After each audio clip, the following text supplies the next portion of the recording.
Ito yung tindahan na nagtitrending at pinipilan na nagtitinda ng authentic balbakwa at dinakdakan at pork humba. So yun guys, nandito tayo sa may Doña Soledad, Parañaque City at pinunta natin itong nagtitrending na balbakwa. Bossing, magandang gabi. Bossing, magandang gabi po. Ano in-offer natin dyan, Bossing? Meron po tayo na-offer dito ang balbakwa po. Dito pork dinakdakan po, sir. Pork humba. Pork humba. Yan. Ano yung balbakwa niya, sir? Meron tayong balbakwa po. Meron tayong dalawang klaseng balbakwa po. Meron po tayong balat, balbakwa balat po, at balbakwa pata po. Ito pong balbakwa pata po natin, nagkakahalaga po ng 110 pesos po. Then si balat is 70 pesos lang po. 70 pesos. Yes po, pag pinagsama naman po sila as value meal po is 160 pesos lang po. So anong oras kayo nag-open dito, Bossing? Nag-start po tayo ng 6:30 po until 12 AM po. Araw-araw kayo open dito, Yeah, Bossing? every Monday lang po ang close natin. Okay, bali Sunday hanggang Tuesday. Yes po, Sunday hanggang Tuesday po tayo. Sige, Bossing. Bossing, pa-order ako, Bossing, ng balbakwa nyo. Okay, sir. Ayan. Alam ko, yan yung nagtitrending sa inyo. Hindi naman po.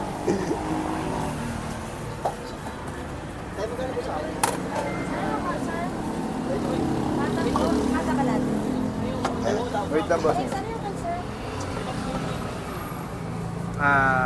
Pata lang. Napata natin, bossing. Yan, mukhang mabisa yan, Bossing, ah. May lalagyan pa ng sabaw, Bossing. So, konting sabaw yung bossing. Grabe. Ayan. Ito yung balbakwa natin, bossing. Magkano to, Bossing? 160 pesos po. Then, meron din po tayong isang part ng baka po or balbakwa po. Ito po yung tinatawag natin kutkutin or literan po. Ayan. Sige, boss. Prepare mo na yun, boss. Sige po. Yan. Ang tawag niyo dyan, boss, sa ganyan? Kutkutin po or literan. Ito po yung pinakamalitid sa lahat ng ano po. Yan. Yan po yung literan nyo. Makikita nyo po yung litid nyo. Oh.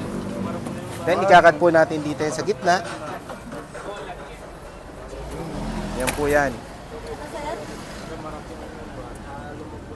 Ito po. So, ikano naman to, Bossing? Bali 110 pesos lang po, yan po yung wala kasamang balat po. Tapos meron naman din po tayong pork humba po, nagkakahalaga lang po ng 80 pesos po. 80 pesos Yan. ang order yan, boss. Isang order po tayo nito. Ng pork humba po natin. Yan, half taba, half laman po siya. Hap-hap, ah. Yes po, yan po yung tinatawag natin putok-patok.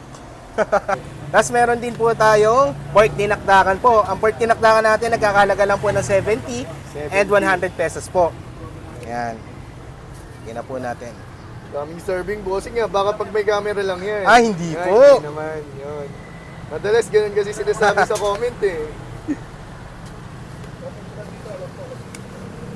Yan, oh. Ayan yung pampabisa dyan, eh. Sige, Bossing. Birahin mo. Yun. Yan.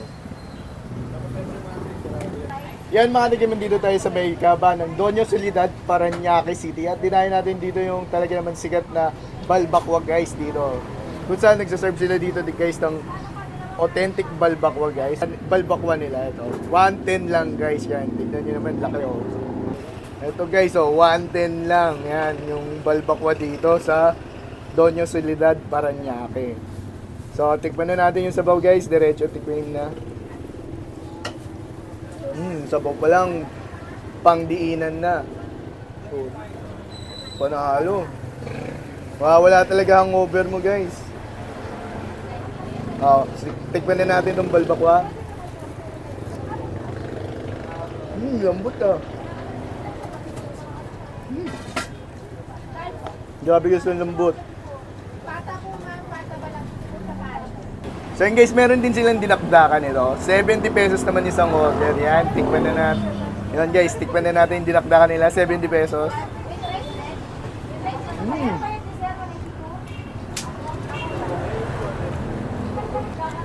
Kahit ang lalaki ng ibla, guys, malambot naman yung karne. Yan. Panalong panalo rin to sa 70 pesos. So yun, guys, bukod doon, meron silang pork humba. 80 pesos naman to. So, tikman na natin to. Guys, tikman na natin pork humba. Ang lambot, no? Grabe, guys, parang pinakulan ng napakatagal yung karne ng pork humba nila, ganun. Kasi sobrang lambot. So yun, guys, kung gusto nyo makatikim ng kakaibang balbakwa, guys, dahin nyo na dito sa may Doña Soledad lang, sa may Parang Doña Soledad sa may RCBC, guys. Napwesto na sila dito mula 6 p.m. tuwing weekdays.